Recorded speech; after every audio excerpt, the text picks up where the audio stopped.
Hello friends, నమస్తే. Welcome back to my channel Navajyothi talks. మనసంతా నువ్వే సీరియల్ ఈరోజు ఎపిసోడ్ అత్యంత ఉత్కంఠభరితమైన మలుపులతో, హై డ్రామాతో సాగింది.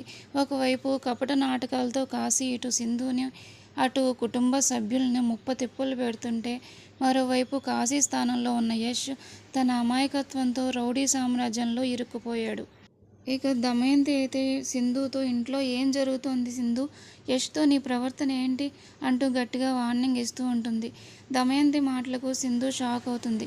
కానీ పక్కనే ఉన్న కాశీ మాత్రం ఇదంతా చూసి లోపల ఒక రకమైన రాక్షస ఆనందాన్ని పొందుతూ ఉంటాడు. తన ప్లాన్ అనుకున్నట్టే వర్కౌట్ అవుతుందని, సింధుని ఇంట్లో ఒంటరిని చేయవచ్చని మనసులోనే సంబరపడుతూ ఉంటాడు. దమయంతి అక్కడి నుంచి వెళ్ళిపోయాక సింధు కోపంతో రగిలిపోతూ రూమ్లోకి వస్తుంది. అతని ప్రవర్తన తీవ్ర అసహనం వ్యక్తం చేస్తూ ఇలా ఉంటుంది. ఏంటి యష్ ఇది? మన మధ్య ఎన్ని విభేదాలు, ఎన్ని గొడవలున్నా నన్ను నువ్వు ఎప్పుడూ పరాయి వాళ్ళ ముందు ఇంత తక్కువ చేసి మాట్లాడలేదు. మనకి ఏ సమస్య ఉన్నా ఈ 4 గోళ్ల మధ్య మాట్లాడుకొని చూసుకునే వాళ్ళం కదా. ఇప్పుడేంటి కొత్తగా నా మీద అత్తయ్యకి చాడీలు చెప్తున్నావు? నన్ను హక్ చేసుకోవాలి అంతే కదా నీ తాపత్రయం? రా, వచ్చి చేసుకో అంటూ చాలా సీరియస్గా సవాల్ విసురుతూ ఉంటుంది. దానికి కాశీ ఏమాత్రం తగ్గకుండా తన వెటకారపు నవ్వు నవ్వుతూ, నేనెందుకు రావడం, నువ్వే వచ్చి నన్ను హగ్ చేసుకో అని రెచ్చగొడుతూ ఉంటాడు. సింధు తీవ్రమైన ఆవేశంతో కాశీని గట్టిగా కౌలించుకుంటుంది. కానీ సరిగ్గా అదే క్షణంలో సీన్ రివర్స్ అవుతుంది. కాశీ శరీరం తాగ్గానే సింధు మనసులో ఏదో తెలియని అనుమానం, అలజడి మొదలవుతూ ఉంటుంది. ఇది నా యష్ టచ్ కాదు, నా యష్ స్పర్శ ఇలా ఉండదు అని గ్రహించి ఒక్క ఉదుటిన అతన్ని పక్కకు తోసేస్తుంది. కాశీ కంగారు పడుతూ, ఏంటి సింధు అలా తోసేసావు, నేను నీ మొగుడిని కదా అని మళ్ళీ గట్టిగా హక్ చేసుకోబోతాడు. దాంతో సింధు ఒళ్ళు మండిపోయి బలవంతంగా అతని చేతులను విదిలించుకుని, రే ఎవర్రా నువ్వు, అసలు ఎక్కడి నుంచి వచ్చావు అని ఇల్లు అదిరిపోయేలా గట్టిగా అరుస్తుంది. సింధు ఎంత అరిచినా కాశీ అస్సలు భయపడకుండా, నేను యష్నే సింధు, నీకు పిచ్చెక్కిందా అని కవర్ చేయడానికి ప్రయత్నిస్తూ ఉంటాడు. కానీ సింధు అస్సలు లొంగదు. నువ్వు నా యష్వి కావు. నా యష్ ప్రేమ ఏంటో, అతని మనసేంటో భారీగా నాకు బాగా తెలుసు. నిజం చెప్పు, ఎవర్రా నువ్వు అని కాలర్ పట్టుకున్నంత పని చేస్తుంది. దాంతో సింధు కోపంగా, ఇప్పుడే అందరూ ముందుకు వెళ్ళి నువ్వు నా యష్వి కాదు, ఎవడో మోసగాడివి అని నిజం చెప్పేస్తాను అని హాల్లోకి వెళ్ళబోతుంది. సరిగ్గా అప్పుడే కాశీ తన అసలు మైండ్ గేమ్ స్టార్ట్ చేస్తూ ఉంటాడు. వెనుక నుంచి నవ్వుతూ, వెళ్ళు సింధు, వెళ్ళి అందరికీ చెప్పు, అలాగే నీ మొగుడే నీ సొంత మామగారిని చంపాడనే నిజాన్ని కూడా అత్తయ్యకి, పోలీసులకి చెప్పు అని బాంబు పేలుస్తూ ఉంటాడు. ఆ మాట వినగానే సింధు అడుగులు అక్కడికక్కడే ఆగిపోతాయి. గతంలో యష్ అనుకుని తన మాట్లాడిన రహస్యాలు, నిజాలన్నీ ఆ దొంగ యష్ వినేశాడని సింధుకి అర్థమవుతుంది. దమయంతికి ఈ నిజం తెలిస్తే తట్టుకోలేదని భయపడిపోతుంది. వెంటనే వెనక్కి వచ్చి, వద్దు యష్ వద్దు, అత్తయ్యకి ఈ విషయం అస్సలు చెప్పొద్దు ప్లీజ్ అని కన్నీళ్లతో బ్రతిమలాడుతూ ఉంటుంది. దాంతో కాశీ ఒక కుట్రపూరితమైన నవ్వు నవ్వి, అయితే నేను నీ మొగుడిని కాదనే నిజం ఈ ఇంట్లో ఎవరికీ చెప్పకూడదు, డీల్ అని సింధుని పూర్తిగా తన గుప్పిట్లోకి తెచ్చేసుకుంటాడు. కాశీ ప్లేస్లో ఉన్న యష్కి అతని తల్లి కఠినమైన ఆదేశాలు ఇస్తుంది. చేతికి బలవంతంగా కత్తి ఇచ్చి మార్కెట్లో దందాలు చేసి డబ్బులు వసూలు చేయమని పంపిస్తుంది. యష్ తప్పనిసరి పరిస్థితులు అక్కడి నుండి వెళ్తాడు. కానీ పుట్టుకతోనే మంచివాడైన యష్ అక్కడ ఎవరితోనూ గొడవ పడడు. కత్తి తీయాల్సింది పోయి అందరితో చాలా సామరస్యంగా కూల్గా కూర్చొని మాట్లాడుకుందాం అంటూ శాంతి మంత్రం జపిస్తూ ఉంటాడు. ఇదంతా చూసి కాశీకి అడ్వాన్స్ ఇచ్చిన సెటిల్మెంట్ కోసం పిలుచుకెళ్ళిన కస్టమర్కి తీవ్రమైన కోపం వస్తూ ఉంటుంది. రౌడీ అనుకుంటే వీడేంటి పంచాయతీ పెడుతున్నాడు అని విసిగిపోయి యష్ని బలవంతంగా వెనక్కి ఇంటికి తీసుకొచ్చేస్తాడు. ఇంటికి రాగానే కాశీ తల్లి ఎదురొచ్చి ఎగతాళిగా, ఏంది కాశీగా, పోయి పెద్ద వేటేసి వచ్చినావా, అవతలి వాడి కాలు తీసావా, చేయి తీసావా, ఏంది నీ ఒంటి మీద ఒక్క రక్తపు చుక్క కూడా లేదు అని అడుగుతుంది. దానికి ఆ కస్టమర్ తీవ్ర ఆగ్రహంతో, ఏంది నరికేది, అక్కడ కూర్చొని మాట్లాడుకుందాం అని క్లాసులు చెప్తున్నాడు. వీడేం రౌడీ అమ్మా, వీడి చేతులకి గాజులు వేసి తీసుకొచ్చారా ఏంది అని అనవసరంగా నేను ఇచ్చిన అడ్వాన్సుల డబ్బులు నాకు తిరిగి ఇచ్చే అని నిలదీస్తూ ఉంటాడు. కానీ కాశీ తల్లి పరమ లోబి కావడంతో నేనెందుకు ఇవ్వాలి? నా కొడుకు కాశీని తీసుకెళ్ళి పని చేయించుకోవడం నీకు చేత కాలేదు, దానికి నా కొడుకుని అంటావా? పైసలు ఇచ్చేదే లేదు, ఏం చేసుకుంటావో చేసుకో, వెళ్ళు వెళ్ళు అని కస్టమర్ని తిట్టి పంపించేస్తుంది. ఆ కస్టమర్ శాపనార్థాలు పెడుతూ అక్కడి నుంచి వెళ్ళిపోతాడు. కస్టమర్ వెళ్ళిపోయాక యష్ చాలా బాధగా తన తల్లికి నచ్చజెప్పే ప్రయత్నం చేస్తాడు. ఎందుకమ్మా మనకి ఈ రౌడీ పనులు, దందాలు, ఈ రక్తపాతాలు? నేను ఇలా కత్తి పట్టుకుని తిరుగుతుంటే రేపు నా ఇద్దరు చెల్లెళ్ళకి పెళ్ళిళ్ళు ఎలా అవుతాయి? సమాజంలో మనల్ని చూసి ఎవరు పిల్లల్ని ఇస్తారు? వాళ్ళకు కూడా నాలాగే రౌడీల మొగుళ్ళుగా వస్తారు కదమ్మా, కాస్త ఆలోచించు అని కళ్ళల్లో నీళ్లతో చెప్తా ఉంటాడు. కానీ ఆ కఠిన హృదయం గల తల్లికి యష్ మాటలు అస్సలు ఎక్కవు. పైగా కోపంతో ఊగిపోతూ, నాకు నీ శుద్ధులు వద్దు, నువ్వు కత్తి పట్టి బయటకు వెళ్ళి పైసలు వసూలు చేసి ఈ ఇంట్లో పెట్టే వరకు నీకు ఈ ఇంట్లో ఒక్క ముద్ద అన్నం కూడా పెట్టేది లేదు అని గట్టిగా కండిషన్ పెట్టి లోపలికి వెళ్ళిపోతుంది.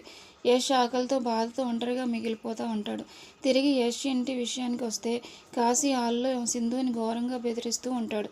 నువ్వు కానీ నేను యష్ని కాదనే నిజం మీ అత్తయ్యకి కానీ ఇంట్లో ఎవరికైనా కానీ చెప్పడానికి ప్రయత్నించావో ఈ ఇల్లు మొత్తం బాంబ్ బ్లాస్ట్ అయిపోతుంది, అందరూ గాల్లో కలిసిపోతారు, జాగ్రత్త అని సైకోలో బెదిరిస్తూ ఉంటాడు.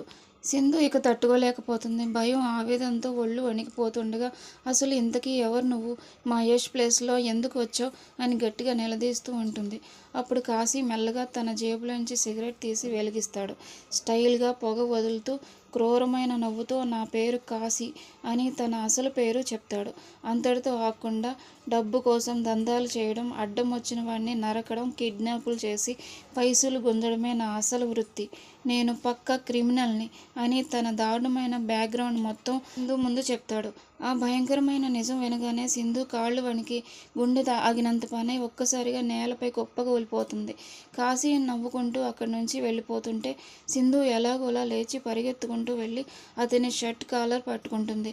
ఏడుస్తూ ఆక్రోశిస్తూ, మరి నా యష్ ఎక్కడ? నా ప్రాణమైన యష్ని నువ్వేం చేసావు? చంపేశావా? చెప్పు, నా యష్ ఎక్కడున్నాడు అని గట్టిగా అడుగుతూ ఉంటుంది. కాశీ ఆమె చేతులను విసురుగా విదిలించుకొని, నాకేం తెలుసు, ఆ రోజు మీ అత్త కోడళ్ళు నన్ను యష్ అనుకొని ఈ ఇంటికి గుంజుకొచ్చారు, అంతే తప్ప నీ మొగుడు యష్ గాడు ఎక్కడున్నాడో ఏం చేస్తున్నాడో నాతో సహా ఎవ్వరికీ తెలియదు అని నిర్లక్ష్యంగా సమాధానం ఇచ్చి నవ్వుకుంటూ వెళ్ళిపోతాడు. మరోవైపు కాశీ ఇంట్లో ఒక అద్భుతమైన మార్పు మొదలవుతుంది. కాశీ ప్లేస్లో ఉన్న యష్ కత్తి పట్టుకోకుండా, రౌడీయిజం చేయకుండా చాలా పద్ధతిగా శాంతియుతంగా ఉండడం కాశీ చెల్లెలకు ఎంతో సంతోషాన్ని ఇస్తుంది.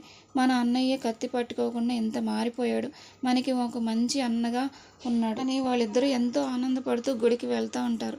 గుళ్ళో దేవుణ్ణి దర్శించుకుని అన్నయ్య మారినందుకు సంతోషంగా మాట్లాడుకుంటూ వెనక్కి వస్తుండగా దారిలో వాళ్ళకు ఓబుల్రెడ్డి మనుషులు ఎదురవుతారు. వాళ్ళు కాశీ చెల్లెలను చూసి చాలా అగౌరవంగా, అసహ్యంగా మాట్లాడడం మొదలు పెడతా ఉంటారు. ఎప్పుడూ భయపడే ఆ అమ్మాయిలు ఈరోజు తమ అన్నయ్యను మారిన ధైర్యంతో చాలా నిటారుగా నిలబడతారు. చాలా ధైర్యంగా ఓబుల్రెడ్డి మనుషుల కళ్ళల్లోకి చూస్తూ, మాకు మా అన్నయ్య ఉన్నాడు, జాగ్రత్త, ఇంకెప్పుడు మా జోలికి రావద్దు అని గట్టిగా వార్నింగ్ ఇచ్చి అక్కడి నుంచి వచ్చేస్తారు. ఆ రౌడీలు కోపంతో వాళ్ళని ఫాలో అవుతూ వెనకాలే వస్తారు. అలా కాశీ చెల్లెల్ని ఫాలో అవుతూ వచ్చిన ఓబుల్రెడ్డి మనుషులు ఇంటి దగ్గర నిలబడి ఉన్న యష్ని కాశీ అనుకొని చూస్తూ ఉంటారు. కాశీ ఎంతటి ప్రమాదకరమైన రౌడీయో వాళ్లకు తెలుసు కాబట్టి అతన్ని చూడగానే భయంతో వణికిపోయి అక్కడి నుండి పారిపోతారు. ఎదురుగా వస్తున్న చెల్లెలను చూసి యష్ ఎంతో ఆప్యాయంగా ఎక్కడికి వెళ్ళారమ్మా అని అడుగుతూ ఉంటాడు. వాళ్ళు చాలా సంతోషంగా మేము గుడికి వెళ్ళాం అన్నయ్య అని చెప్తూ ఉంటారు. దానికి యష్ ఎంతో సున్నితంగా, ముందే చెప్పకూడదమ్మా, చెప్పి ఉంటే నేను కూడా మీతో తోడుగా వచ్చేవాడిని కదా అంటూ ఉంటాడు. ఆ మాట వినగానే ఆ ఇద్దరు చెల్లెళ్ళు ఒక్కసారిగా ఆశ్చర్యపోయి కళ్ళల్లో ఆనంద బాష్పాలతో యష్ వైపే చూస్తూ ఉండిపోతారు. వాళ్ళు అలా చూడటం గమనించిన యష్, ఏంటమ్మా అలా చూస్తున్నారు అని అడుగుతాడు. అప్పుడు వాళ్ళు ఎంతో ఎమోషనల్ అవుతూ, అన్నయ్య, మేము ఎప్పుడూ నీతో ఇంత దగ్గరగా మాట్లాడింది లేదు, ఎప్పుడు చూసినా మా మీద విరుచుకుపడుతూ కోపడుతూ ఉండేవాడివి, అలాంటిది ఈరోజు మాకు తోడుగా వస్తానన్నావు చూడు, అది వింటే మాకు చాలా అంటే చాలా ఆనందంగా ఉంది అన్నయ్య అని మనసులో మాట చెప్తూ ఉంటారు. చెల్లెలు మాట విన్న యష్ మనసు ద్రవించిపోతుంది. భావోద్వేగానికి గురవుతూ ఇలా అంటాడు, మీరు నా మీద ఎంత ప్రేమ చూపిస్తున్నారు, నన్ను ఎంత ఆప్యాయంగా అన్నయ్య అని పిలుస్తున్నారు, కానీ మన అమ్మకి మాత్రం నా మీద అస్సలు ప్రేమ లేదు. అసలు నేను ఆమె కన్న కొడుకునేనా అనే అనుమానం వస్తుంది. కన్న తల్లి అయితే నన్ను ఇలా రౌడీలా ఎందుకు తయారు చేస్తుంది? తన అవసరాల కోసం, డబ్బు కోసం నా చేత బలవంతంగా కత్తి ఎందుకు పట్టిస్తుంది? నన్ను చిన్నప్పటి నుండి ఇలా పెంచాల్సింది కాదు కదా అనిపిస్తోంది అని ఆవేదన వ్యక్తం చేస్తూ ఉంటాడు. అంతటితో ఆగకుండా తన చెల్లెళ్ళ భవిష్యత్తు కోసం యష్ ఒక గట్టి నిర్ణయం తీసుకుంటాడు. అమ్మకి ఎలాగోలా డబ్బు కావాలి కదా, మీ ఇద్దరి కోసం నేను కత్తి పట్టను, బయట ఏదైనా మంచి ఉద్యోగం చూసుకొని పద్ధతిగా సంపాదించి అమ్మ చేతిలో పెడతాను అని చెల్లెలకు ధైర్యం చెప్తుండగా ఈరోజు ఎపిసోడ్ అయితే ముగుతుంది. రేపటి ఎపిసోడ్ ప్రోమోలో విషయానికి వస్తే కథ మరింత హీటెక్కింది. ఇంట్లో ఉన్నది తన భర్త యష్ కాదు, ప్రమాదకరమైన రౌడీ కాశీ అని తెలుసుకున్న సింధు తీవ్రమైన భయాందోళనకు గురవుతుంది. తన పిల్లల ప్రాణాలకు ముప్పు పొంచి ఉందని భావించి సింధు రహస్యంగా పిల్లల్ని ఒకచోట కూర్చోబెట్టి హెచ్చరిస్తూ ఉంటుంది. పిల్లలు, కొద్ది రోజుల పాటు మీ నాన్నకి వీలైనంత దూరంగా ఉండండి. మీ నాన్నతో అస్సలు మాట్లాడకండి. ఆయన ఏం చేసినా ఏం చెప్పినా అస్సలు భయపడకండి. మీ నాన్నతో చాలా జాగ్రత్తగా ఉండండి అని సింధు పిల్లలకు నోరు పోస్తూ ఉంటుంది. సరిగ్గా అదే సమయంలో దమయంతి అక్కడికి వస్తుంది. సింధు తన కొడుకు గురించి పిల్లలకు అలా చెప్పడం విన్న దమయంతి ఒక్కసారిగా షాక్ గురై తీవ్ర ఆగ్రహంతో సింధు అని గట్టిగా అరుస్తూ సీన్లోకి ఎంట్రీ ఇస్తుంది. తన కొడుకుని పిల్లలకు దూరం చేస్తోంది అని దమయంతి సింధుపై మరింత కోపంతో ఊగిపోవడం ఖాయంగా కనిపిస్తోంది. మరి ఈ ఘర్షణ తర్వాత దమయంతి సింధుతో ఎలాంటి కఠినమైన మాటలు మాట్లాడింది? అత్తయ్య కోపానికి సింధు అసలు నిజాన్ని బయటపెట్టిందా, లేదా తన భర్త గతాన్ని తలుచుకొని మళ్ళీ మౌనంగా ఉండిపోయిందా అనేది రాబోయే ఎపిసోడ్లో అత్యంత ఆసక్తికరంగా మారనుంది. మరి ఆసక్తికరమైన రేపటి పూర్తి ఎపిసోడ్ రివ్యూలో దమయంతి సింధుల మధ్య జరిగిన హై డ్రామా ఏంటో తెలుసుకోవాలంటే మా నెక్స్ట్ ఎపిసోడ్ రివ్యూని అస్సలు మిస్ కాకుండా చూసేయండి. ఈరోజు ఎపిసోడ్పై మీ అభిప్రాయాన్ని తప్పకుండా కింద ఉన్న కామెంట్ బాక్స్లో మాతో షేర్ చేసుకోండి. మీ వీడియో కనుక మీకు నచ్చినట్లయితే ప్లీజ్ ఒక లైక్ చేసి మీ ఫ్రెండ్స్ అందరికీ షేర్ చేయండి. అలాగే ఇలాంటి మరిన్ని ఆసక్తికరమైన సీరియల్ అప్డేట్స్ కోసం మన ఛానల్ని ఇప్పుడే సబ్స్క్రైబ్ చేయడం అస్సలు మర్చిపోకండి. Thank you for watching Navajyothi talks.